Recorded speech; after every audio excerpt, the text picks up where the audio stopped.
Deixei uma pergunta para você, Sheila Sodré. Quando a criança não quer ir, vou colocar a situação de pai, tá? Certo. A mãe tem a guarda, aí é o dia do pai pegar. E neste dia a criança não quer ir de jeito nenhum e o pai quer levar à força. É correto forçar a criança a ir? Fernanda, pensa numa situação complicada. Não é? Sabe por que fica complicado? Porque você tem os adultos muitas vezes em atrito. Então você fica, quem está querendo levar e a criança não está querendo ir, ele fica atribuindo a essa negatória da criança, muitas vezes, alguma coisa que a mãe está dizendo, ou às vezes o que a mãe está dificultando. Então cria mais impasse ainda. Olha bem, como a gente começou desde o início a falar da importância dessa convivência e que o objetivo é a criança, então o que acontece? Aí tem que ser, os adultos são os pais. Então os pais é que tem que compreender o porquê da negatória da criança naquele momento. É porque o lazer que está na casa da mãe é mais interessante do que o do pai. E aí a criança, claro, no conforto da casa que ele está acostumado, que ele passou a semana toda, é mais agradável. Será se estar com o pai está sendo uma coisa pesada, enfadonha, chata, que a criança não quer ir? Então é aquela história de cortar a nossa própria carne, de o pai avaliar se realmente está tornando aquela visita, aquela convivência, que é algo do direito da criança, algo atrativo para a criança. Né? Porque o que acontece? Se isso acontece uma vez perdida, e você conversa, vocês dialogam em relação a isso, você tenta rever isso, e aí resolveu. Mas se não resolver e torna uma coisa contínua e constante, aí a situação vai ter que ser realmente, Fernanda, é o que leva muitas vezes a essa regulamentação da visita, é essa crença, no caso do pai, de achar que pode ter alguma alienação parental.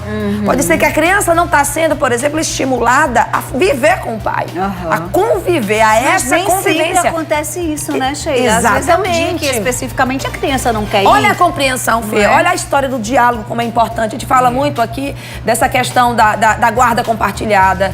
O bem é para a criança. Gente, os pais têm que realmente sangrar pelos filhos nessa questão da compreensão e de fazer o que é melhor para ele. Não tem que ser só o Estado numa audiência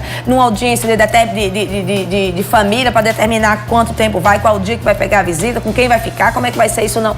Os pais têm que entender o que é realmente melhor e fazer o sacrifício. Você tá morrendo de raiva do seu ex-marido, porque não tá pagando pensão, porque não tá fazendo isso. E que o final de semana com o pai é o melhor possível, que o pai se diverte e tudo, e aí às vezes você fica meio com orgulho ferido, ou vice-versa.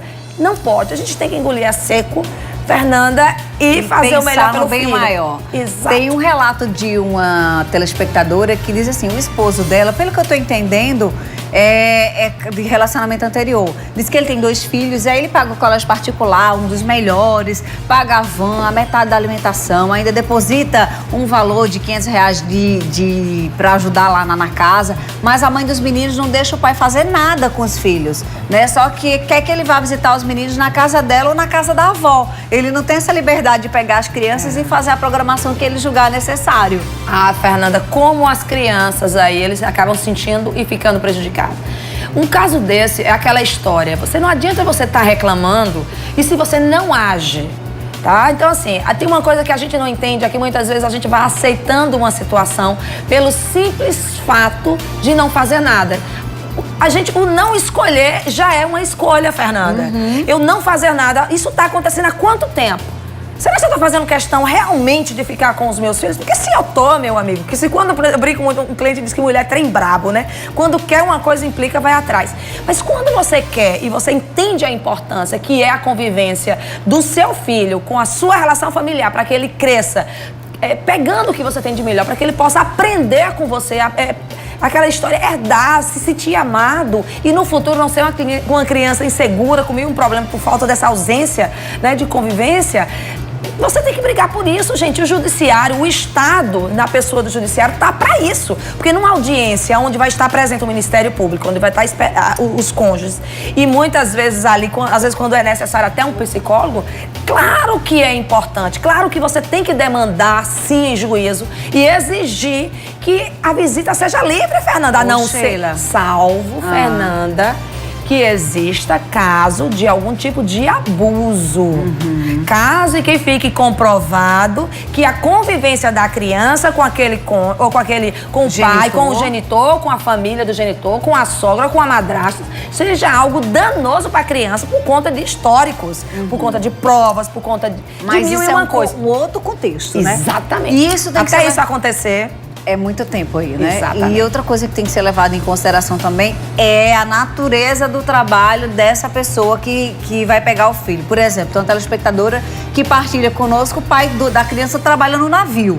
Uau! Sendo assim, ele passa um mês fora e aí ela quer saber, quando ele chega, ele pode pegar todo final de semana, ele passa 28 dias no mar e aí passa 28 dias em casa. E ela quer saber, teria que ser arbitrado numa... Isso, aquela história da cada caso, um caso concreto para ser analisado. Como, assim, tem coisas que é até lógico. Ele tá 28 dias fora, nos 28 que ele tem, realmente tem que se organizar e ele tem que poder conviver com o filho dentro desse período que ele tem a disponibilidade.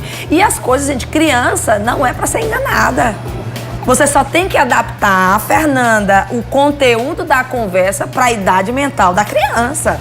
Mas tudo tem que ser conversado, tudo tem que tentar explicar a realidade para tornar essa convivência harmônica. Eu vou dizer para vocês, mulheres, se tem uma coisa que ocupa muito tempo da gente mental, no dia a dia, são conflitos com o ex-marido, com o pai de filho da gente. Não dá, porque a vida não anda se você fica entrando em picuinhas com alguma coisa onde a criança não é o primeiro lugar, não está sempre em primeiro lugar. Que esse é o principal, a criança está em primeiro lugar.